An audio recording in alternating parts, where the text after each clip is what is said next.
예, 안녕하십니까. 매버릭 TV 구독자 여러분, 금요일 밤에 인사드립니다. 제가 두 번째 기업 브리스톨 마이어스 스퀘입 얘기로 바로 넘어가려다가 구독자 여러분 중에 유전적인 이유로 신장암 관련 이슈가 있으신 분이 있어가지고 제가 머크 영상에서 이 부분을 좀 가볍게 넘어갔거든요.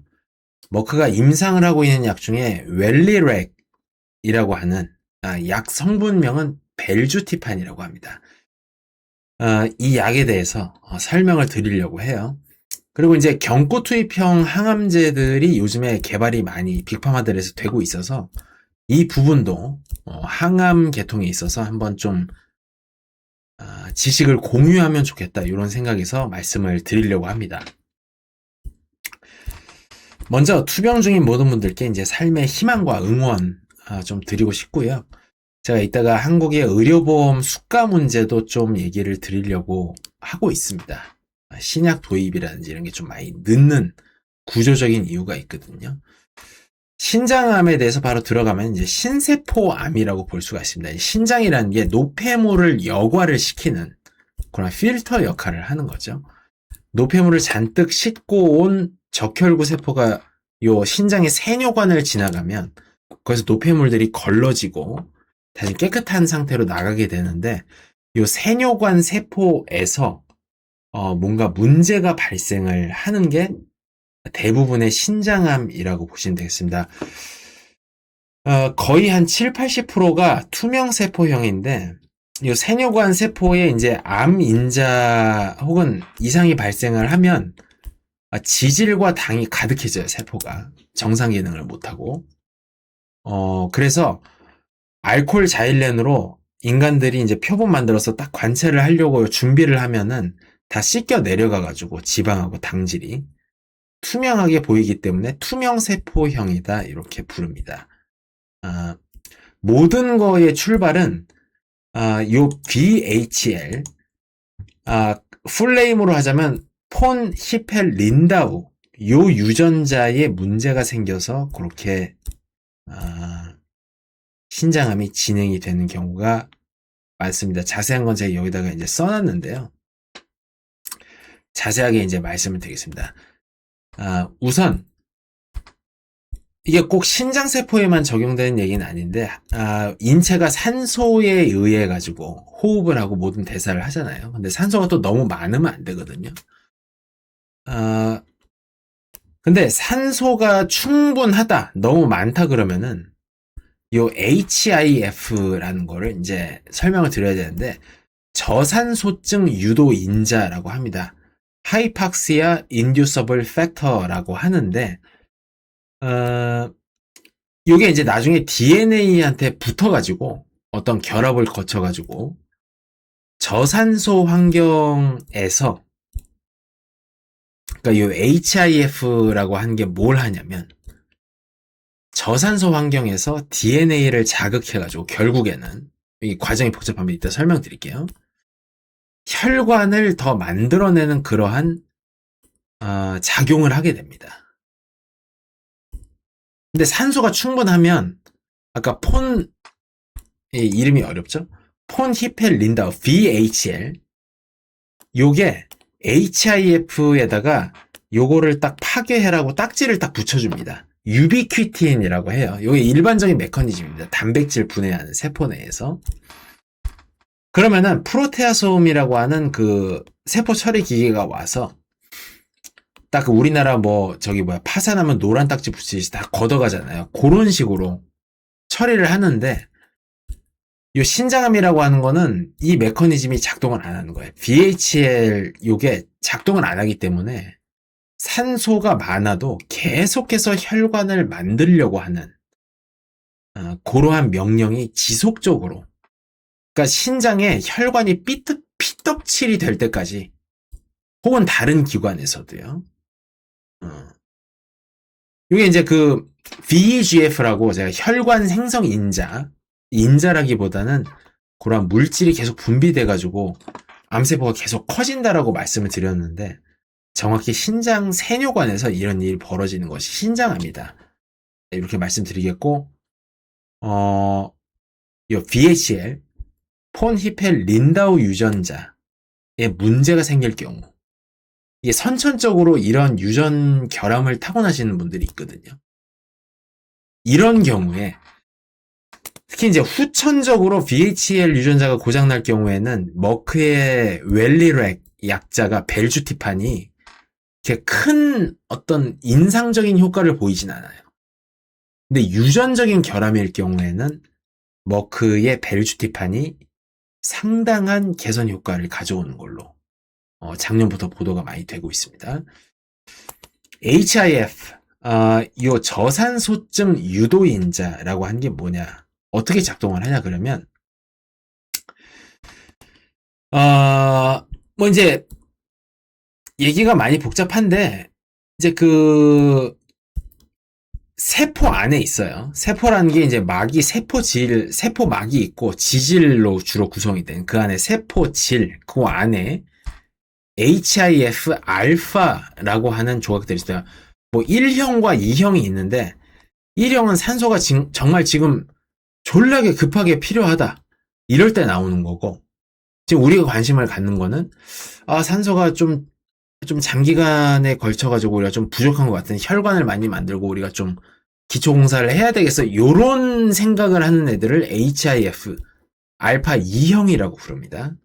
근데 얘네가 단독으로 작용은 할 수 없고 파트너 베타 ARNT라고 하는 애하고 결합을 해서 DNA에 들어가야 돼요.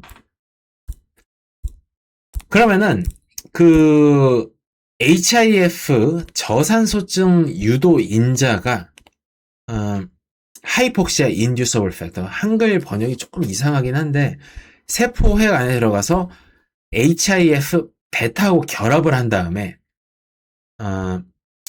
DNA 명령서 안에 혈관을 새로 만들라는 그러한 단백질을 분비시키는 DNA 명령서 그 자리가 있어요. 그 앞에 가서 딱 스위치를 눌러줍니다. 그럼 그때 VEGF, 새로운 혈관, 그러니까 혈관을 만들어야 피가 들어오고 산소가 더 들어올 거 아니에요? 공사를 시키는 그러한 단백질을 생성시키는 mRNA 전사가 일어납니다. 그래서 이거를 전사인자라고 하기도 해요. 그래서 DHL 폰 히펠 린다우 유전자의 기능이 작동을 하지 않기 때문에, 그러니까 산소가 많으면 혈관 더 많이 만들라는 그런 신호가 가지 말아야 되는데 HIF의 작용이 중지돼야 되는데 뭐 그런 건 없고 다 쌩까고 죽을 때까지 혈관 만들어라 명령이 계속 들어가는 거예요. 그러니까 신장에 혈관이 떡칠이 된다. VEGF 분비가 너무나도 많아진다. 그러니까 과혈관성 종양이 된다.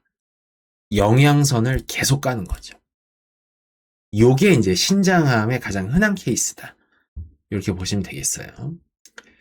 기존 무기는 혈관을 생성하라고 딱 이제 그 mRNA가 결합돼가지고 DNA에서 명령을 받아가지고 나온 혈관 신축 공사 명령서를 공격하는 이걸 이제 TKI라고 합니다. 요거를 막는 방식이 많았어요. 경구 투입용 약이. 그러니까 VEGF, 혈관을 많이 만들려고 하는 그러한 명령, 이런 물질이 또 우리 신체에서 수용체가 있어가지고 그거를 딱 받으면은 혈관을 신축하려는 그런 공사가 시작이 되는 거예요. 그 혈관 신축 신호물질 VEGF를 받아들이는, 인식하는 그 수용체를 꺼버리는 약들이 기존의 약이었던 겁니다. 근데 머크에서 지금 임상하고 있는 윌리렉 혹은 웰리렉이라고 하는 약은 뭐냐면 이 VEGF, 혈관 신설하는 그 물질을 만드는 세포핵 내의 기전을 막아버리는 거예요. 여러분들 여기서 또 이제 바이오의약품과 화학합성의약품 차이를 설명드리면, 바이오의약품은 뭐 항체라고 하기도 하고 동물성 세포가 이제 등치가 커서 세포 안에 핵을 건드릴 정도로 덩치가 작지가 않아요. 세포보다 커요.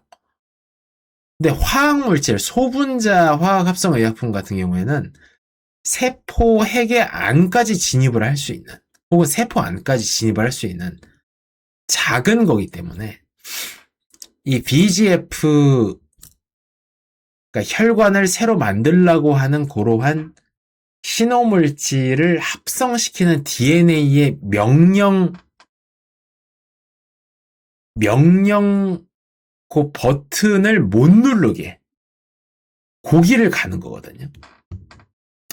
자세하게 이제 설명을 좀 드리겠습니다. 원래 이런 거를 상상을 못 했어요. 왜냐면 전사인자라 그럽니다. 그러니까 DNA라고 하는 거는 더블 헬릭스로 구조가 되게 복잡한데 어쨌든 혈관을 생성해야 된다라는 어떤 단백질 합성 명령을 내리는 섹터가 딱 있는 거예요. DNA에. 예.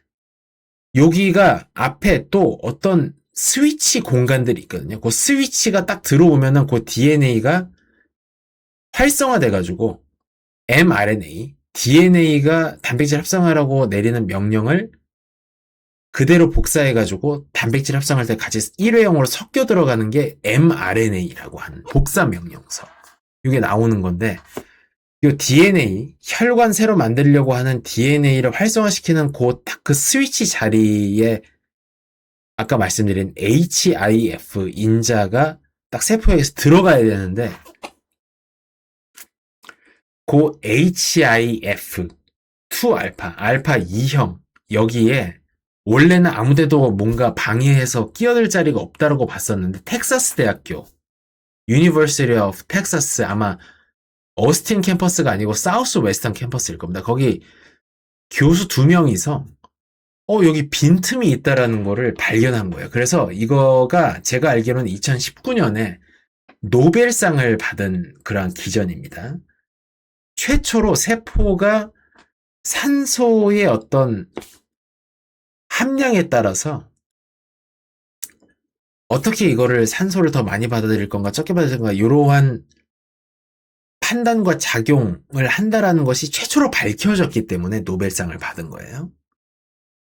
그래서 이제 구체적으로 말씀드리면 세포가 있다 그랬죠. 지질로 세포막으로 보호되고 있는 그 안에 세포핵이 있는데 그 중간, 세포막과 세포핵 중간이 세포질이죠. 여기에 HIF, 하이폭시아 인듀서블 팩터, 저산소증 유도인자 알파 2형이 HIF2 알파 여기 적어놨죠.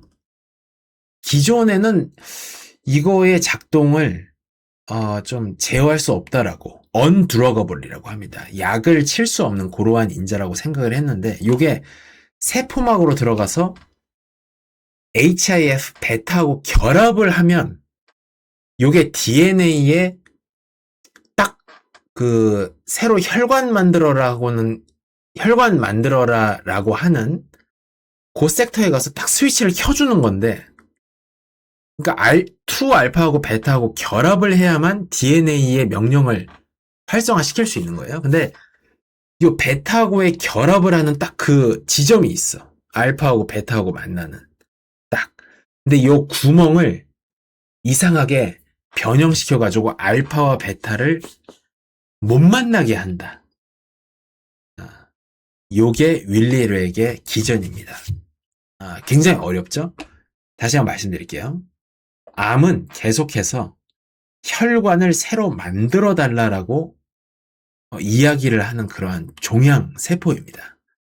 그래서 혈관이 계속 떡칠되는 게 신장암의 본질이라고 볼 수가 있는데 가장 흔한.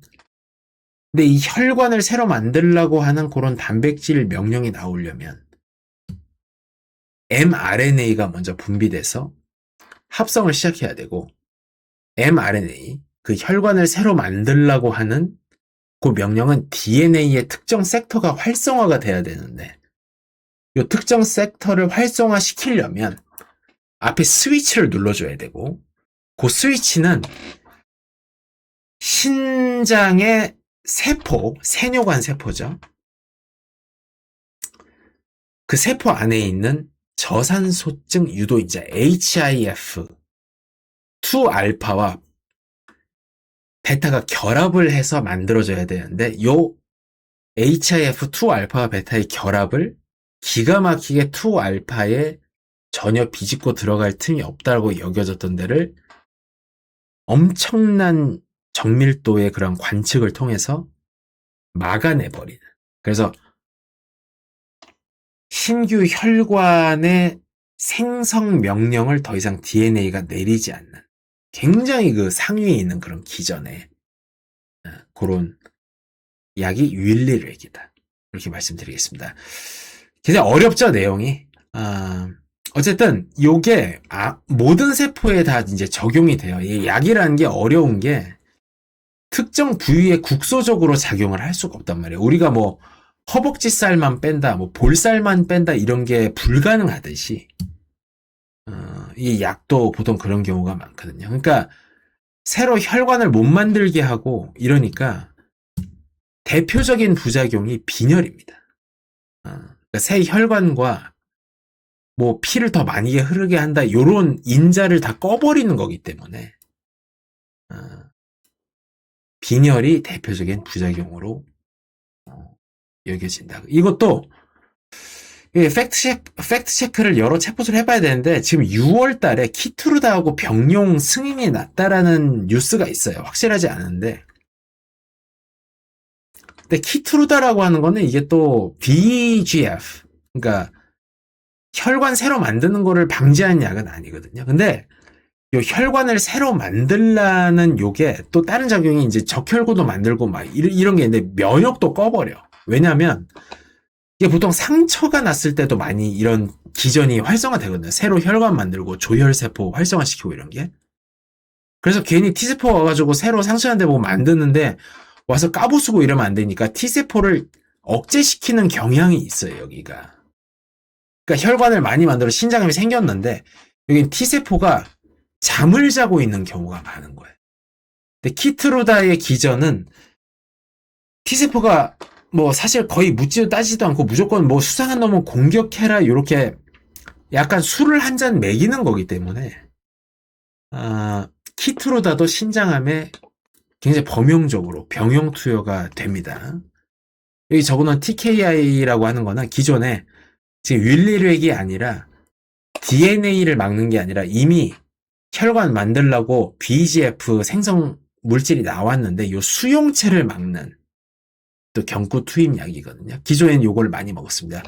지금도 많이 투여를 하고 있어요. 근데 특히 폰 VHL 유전자 그 결함이 있을 경우에는 윌리렉이 굉장히 우수한 효과를 보여주고 있다 이렇게 말씀드리겠습니다. 이제 슬슬 마무리하고 브리스톨 마이스큐브로 넘어가겠습니다. 항암에는 여러 가지 기전들이 있습니다.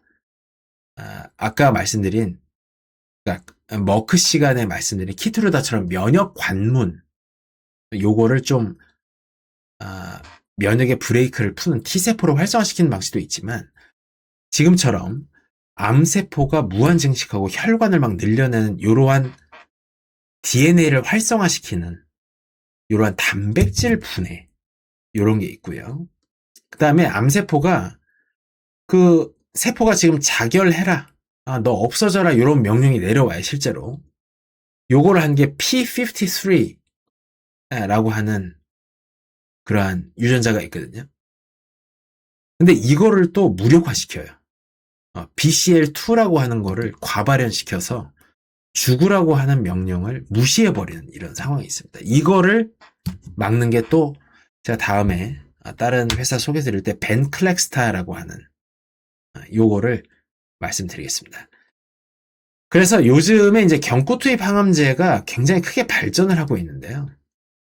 이제 전자랑 AI랑 이런 관측 기술이 발달을 하다 보니까 요게 이 전사인자라는 얘기가 어려운데 DNA를 활성화시켜서 DNA가 mRNA의 어떤 특정 호르몬을 혹은 물질, 단백질을 합성시켜서 요걸 mRNA 1회용 명령서에 복사시키는 거를 전사라 그래요. 요 전사인자들에 대해서 기존에는 이거를 약으로 어떻게 할 수 없이 너무 매끄럽고 파고 들어갈 데가 없다라고 생각을 했는데 이게 이제 보이는 거예요. 이쪽으로. 그러니까 수액 막 1시간씩 맞고 이런 게 아니라 바로 약 먹으면은 뭔가 동작을 하는 그런 항암제들의 개발에 대해서 여러 회사들이 브리스톨 마이스큐브 시간에도 말씀드리겠습니다. 이렇게 되고 있습니다. 그래서 전체 항암지도 5개, 혈관 차단 오늘 말씀드렸고, 오늘 면역 관문 해제하는 거, 키트루다 옵티보, 여보이, 머크 시간 때 또 한번 말씀드렸죠. 그다음에 단백질 분해, 좀 악성 단백질들, 말 안 듣고 이상한 애들 분해시켜버리는 거, 이거를 레블리미드, 혹은 셀모드 이렇게 좀 부르기도 하고요.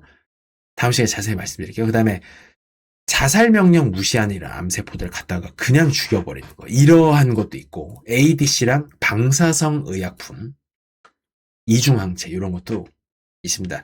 크게 보면은 항암의 방법이 여러 가지가 있고, 신규 의약품들이 많이 개발되고 있다. 이렇게 말씀을 드리겠습니다.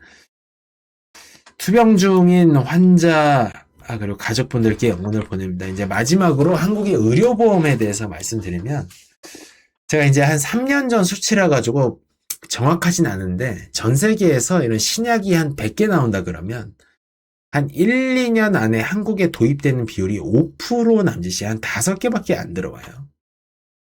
왜 그러냐면, 이러한 희귀질환이라든지 신기전에 의한 바이오의약품 혹은 첨단 합성의약품 같은 경우에는 비용도 비싸요. 그래서 이거를 국가의료보험에서 받아주기가 힘들어요. 돈이 없어가지고.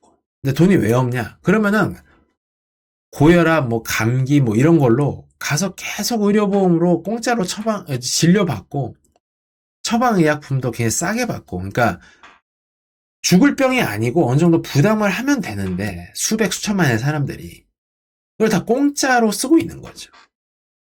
근데 진짜 죽을 병에 걸려가지고 수액 한 팩이 10억, 20억 하거나 알약 하나에 500만 원, 2천만 원 하는 거는 아예 존재하지 않는 거야. 그 리스트의 선택에.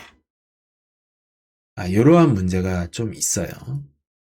그래서 제가 급성 백혈병 치료제 킴리아 이런 것도 국내 그 수가 문제로 기다리다가 돌아가신 분들이 꽤 있어요. 이것뿐만이 아닙니다. 그러니까 이러한 문제가 있다. 그러니까 많은 사람들이 혜택을 누리곤 있는데 1년에 병원비 한 30에서 50만 원 이런 거가 개인 부담을 하면 되는데 그 돈을 다 모아가지고 정말 치료가 시급하고 첨단의 제품을 써야 되는 거, 정말 죽을 병 걸린 사람들을 도와줘야 되지 않냐. 그리고 전 세계에서 개발되고 있는 최고의 그런 약들에 대해서 국민의 접근성이 높아져야 되지 않냐. 이러한 생각이 듭니다. 저뿐만이 아니라 제약업계에서 종사하시는 분들은 좀 상황을 객관적으로 보시는 분들은 다 지적을 하는 바입니다. 그래서 앞으로 치료라든지 임상에 더 좋은 결과가 있으시기를 바라고 마음이 그렇게 가볍지 않은 오늘 방송이었습니다. 자, 바로 브리스톨 마이어스 스퀴브로 돌아오겠습니다. 시청해주셔서 감사합니다.